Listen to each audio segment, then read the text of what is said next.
On day 132 of the year 1116 of the imperial calendar, 4 shots rang out in the throne room on Capitol. Dead were the emperor, the empress, the heir to the throne, and an Aslan ambassador. 4 shots fired by Dalinar, who sought to become emperor through assassination. Dalinar ascended to the Iridium throne, seated himself, declared himself emperor, and then had to flee the capital. That began the rebellion. The Rebellion Sourcebook. Rebellion is the earmark of Megatraveller. Traveller had gone from 1977 to 1986 as it was, and in 1987 a decision was made to advance the storyline, and we would advance it through Rebellion. So that began with the assassination of Emperor Strephon's wife and daughter, and the accidental killing of an Aslan ambassador in the same situation by the arch-traitor Dalinar. In this series of videos, I'm going to take a look at all the factions that were involved in the rebellion, and how we as the readers found out about the rebellion, how we got our information as to what was going on in the Imperium. This is a very heady time to be a Traveller fan. This would have been in summer of 1987. And Megatraveller was brand new with the Universal Task System, and it was a pretty exciting time to actually be into Traveller. We all know how the Rebellion came out, but that's not what this series of videos is about. It's going to be about the Rebellion itself and the fun we had actually gaming during the time of the Rebellion. So also just a quick reminder, subscribe please. Anybody you know who has been watching but hasn't subscribed, please ask them to. Also, please take a look at the Patreon. I am trying to grow the channel, and I can only do that with your help. So that's it, the end of that commercial. Back to this, the Rebellion era of Megatraveller, featured today and in future episodes on page 121. Megatraveller is published in 1987 by Game Designers Workshop. This was to be their new edition of Traveller. Traveller had been around almost 10 years by this point, right around 10 years. And the idea behind Megatraveller was to introduce a new, sleeker system of gameplay, the Universal Task Profile, but also to change the setting a little bit.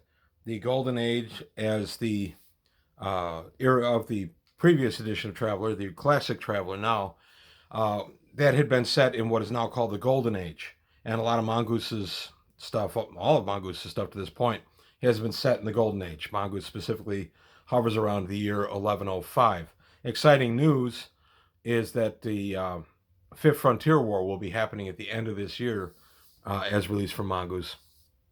That advances the story up to around 1110 or so, depending on how they do it. So I'm pretty excited about that. But in the Imperial year 1116, Megatraveller begins there and takes us through the assassination of Emperor Strephon and his family. That leads to Dalinar declaring himself emperor by right of assassination, and gave us the entire Rebellion era. So when we got the Megatraveller box set, I was pretty excited about it, and I read through it, and there's 3 books in here: the Referee's Manual, the Player's Manual, and the Imperial Encyclopedia. Did not get a lot of meat on the bone as far as the actual assassination goes. We had to wait for a new book for that, and this came out in 88, called the Rebellion Sourcebook. The Rebellion Sourcebook takes us through step by step through the Rebellion, and amazingly through the first 5 years of the Rebellion. This book starts in 1116 and ends in 1120. So as the GM, you had a lot of options as far as when or where you wanted to play your Rebellion campaigns. For my part, I had an existing Traveller campaign, so I just kept that going, and when news of the Rebellion broke, I broke it in the campaign. My players had had some whiffs of it, mostly from me, because at the time, well, still, I'm the only genuine Traveller player that plays at our table. Everybody else likes the game and enjoys my running it, but I'm the only one that reads the stuff. And that was true in 87 as well. I've had the fortune over the years of playing with a couple of other genuine Traveller fans who read this stuff outside of the game, but not very many, not very often. But in 87, I was the only genuine Traveller fan playing Traveller at our table. And the game I was GMing was coming out of the Golden Age and going into the Rebellion era. And the way I did this is I had the Rebellion news break in one of my games. If you look here, that's a neat little map of the factions of the Rebellion. We get a nice look at how word of the Rebellion spread. And I'm going to go to that in a moment, if I can find the darn thing. Basically, it just gives us a map showing us, here it is, the ripples in the Imperium of when the news of Strefan's assassination reached various parts of the Imperium. I was playing in the Spinward Marches, so it was 328 of 1116, over 200 days after the assassination, before word started reaching into the Spinward Marches. So that's how I played it. It was almost the end of the year 1116. One of my players found out that the emperor had been assassinated. And of course, there was no immediate impact on their lives because, what was that to them? It's megapolitic and things like that couldn't affect them directly. Well, then as governance starts to shift and certain things collapse and things change, then it started having an impact on their characters in our game. And that's how I played it. It was pretty neat to evolve the game into the Rebellion and to do a couple of different stories based on the Rebellion itself. I really enjoyed that time. And this, as I said, this was in 1987. 1987 is the year I got married. My wife and I married in May of 87. And I was living, away from home for the first time. So I had time. We didn't have any kids yet. I had time. So I'd get home from work and I'd pick up my Traveller stuff and I'd start reading, because Traveller, in my opinion, at the time was the most exciting role-playing thing being offered. That's just my one humble opinion, but it was pretty exciting. And then when I got my hands on this book, which was published in '88, that's when we started getting the meat and potatoes of the actual Rebellion. Up to that point, we'd had to use the Traveller News Service out of Challenge Magazine to kind of keep us up to date on what was going on with the various factions. And it was a lean time, I want to say, because I know Traveller itself came out, Megatraveller came out in August of 87, or thereabouts. It might not have been August, but sometime in 87. And the Rebellion Sourcebook didn't come out until 88. So we had a few months in there where we really didn't know what was going on. And this is pre-internet. So it's not like the publisher could drop us little lines and stuff. We had to get the Traveller News Service and then, of course, rumors. But in the Rebellion Sourcebook, we get the first 5 years of the Rebellion, which I thought was a pretty neat idea. We get all the factions of the Rebellion spelled out here and what their stances are. We get the assassination of Emperor Strefan in detail in this book. Here we are, the assassination. So we go through the assassination. The Imperial Palace is not strictly on Capitol. It actually hovers over Capitol, like a gigantic steel ball. And access is very restricted, and no one's allowed to go into the Emperor's presence armed, except, of course, for some select archdukes, who by ceremony are allowed to wear their ceremonial pistol or dagger or sword. In this case, Dalinar, Archduke of Eilish, came in for an audience with Strefan wearing his high caliber slug thrower. I believe it's referred to as a magnum. And Dalinar was a well-known champion of the masses. And Dalinar and Strefan differed in some policies that Strefan had been doing. Strefan had increased taxation and enacted some almost draconian laws. And no one really knew why, but they thought maybe Strefan was turning into a bit of a tyrant. And Dalinar thought, well, I can rule better than he. So he took his ceremonial pistol, which was ordinarily unloaded, but it was loaded that day. And in it, he awaited his time to meet with the Emperor in the throne room. The Emperor sat in his throne, flanked by his wife and his heir, his daughter. And Dalinar walked forth, greeted him. Emperor rose to greet him, stepped forward away from the iridium throne itself. At that point, Dalinar swept back his cape, drew his magnum revolver, and began firing.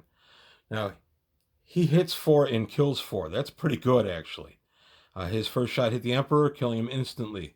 Second shot hit the Empress, killing her instantly. By this time, some of the members of the court were screaming. The more prudent were dropping to the floor. The honor guard of the Emperor stepped up, but Dalinar kept firing. The next shot was intended for the Grand Empress, but the Yarl Yario ambassador took the bullet. Some say he stepped in front to protect the princess. Some say it was just an accident. Either way, he took the shot and died. And then the fourth shot killed Princess Cienza Iphigenia, who was, of course, the Emperor's heir. Dalinar stopped firing and looked at the chaos. As the gunfire continued, the Eililish guard, forewarned, was picking off the military guard. So the Emperor's own guard was in on it, in that the Eililish regiment was part of the plan for Dalinar to take the throne. Dalinar waited till the Eililish guard had live ammunition. The arms of the rest of the guards in the room had been substituted by dummy rounds with dummy rounds. Dalinar let the gunfire stop. He stepped to Strefan's body, stripped off the crown, picked up his scepter, and walked to the Iridium throne. Someone screamed and lunged from the crowd. A guard shot him dead. Dalinar sat on the throne and said, "I hereby proclaim myself Dalinar the First, Emperor of the 11,000 worlds of the Third Imperium, by right of assassination. All loyal citizens shall hear and obey me." He then rose down and stepped down from the dais. Cameraman had filmed everything. The image had been given to Dalinar on a hollow crystal, and Dalinar left the throne room. Well, it turned out that Dalinar's little rite of assassination wasn't real popular. There was a lot of infighting going on in the encore right after this, between the various factions of guards and other groups. The Moot, which was the Imperial Senate, didn't know what to do in the immediate aftermath, and Dalinar was forced to flee the planet. So Dalinar got out to his private yacht and then fled the area before word had spread around the planet to have him blockaded, and he was able to flee capital and go back to Eililish. It's pretty interesting how this happens, because if you know about the rite of assassination, it's an older tradition in the Imperium. I did a video on it about a year ago, where during the Civil War in the 600s, an emperor would be slain by another, and that person would then declare themselves emperor. The rule is you have to do it by yourself. You have to be the one to actually pull the trigger or plunge the dagger in, and then you have to declare yourself emperor. Once this happens, the Moot then says, "Okay, you're emperor." Well, that didn't happen in Dalinar's case. Dalinar was too quick with this and never got a chance to get confirmed as emperor by the Moot, and had to flee the planet for his stronghold at Eililish. This kicked off the Civil War. There are many other things that this book tells us. The two stories section is really interesting. And we find out how Lucan becomes emperor, even though he was well down the line of succession. And then we get into the rebellion itself, and then we get into all the factions. So what I'm going to do in this series of videos is go through all that. The next video I do will be about the impact of Lucan and his activities right after Strefan's death, and what happened. How did he get to be thrown? His brother Varian was older. Brother Varian was the one who was set to inherit, and yet Lucan steps up to the throne and declares himself emperor. So I'll go into details on that, and I'm going to look at each of the factions over the 5 years presented in this book. And this is really just an overview of the Rebellion era itself. I have a lot of fond memories of running games during this time, reading these books. As I said, I was newly married when these came out. I became a dad while the Rebellion was still going on. I have a lot of fond memories of sitting with my son asleep in my arms, reading a Traveller book. And that's kind of what I'm going to go back to in some of these. Just an excellent time in my life, and a lot of fun. I like how the Rebellion went all the way up through Hard Times, which is kind of the end of the Rebellion. It was a really great source book put out toward the end of the Rebellion. And then around the year 1130 is when the Rebellion ends, and the Rebellion ends, of course, with the collapse. And the collapse is when Virus got unleashed and all that stuff, and that took us into Traveller, the new era. So this set of videos is just going to feature the Rebellion itself, And I'm going to feature the factions of the rebellion first, and then how deep I go into this is really going to depend on how well received these various videos are. If I get good feedback on these and the viewership is solid, I'm excited about doing these, and I'll do them for quite a time to come. If the reaction is ho hum and who really cares, then I'll do just a handful of these and I'll move on to another topic. So the fate of this series of videos is in your hands. I need feedback to let me know if I should keep going and if I should go into greater detail. But that's it. That's all I've got to say today on page 121. I hope you like what you heard and saw. If you did, please like and subscribe. And I'll see you next time as the rebellion grows in Traveller.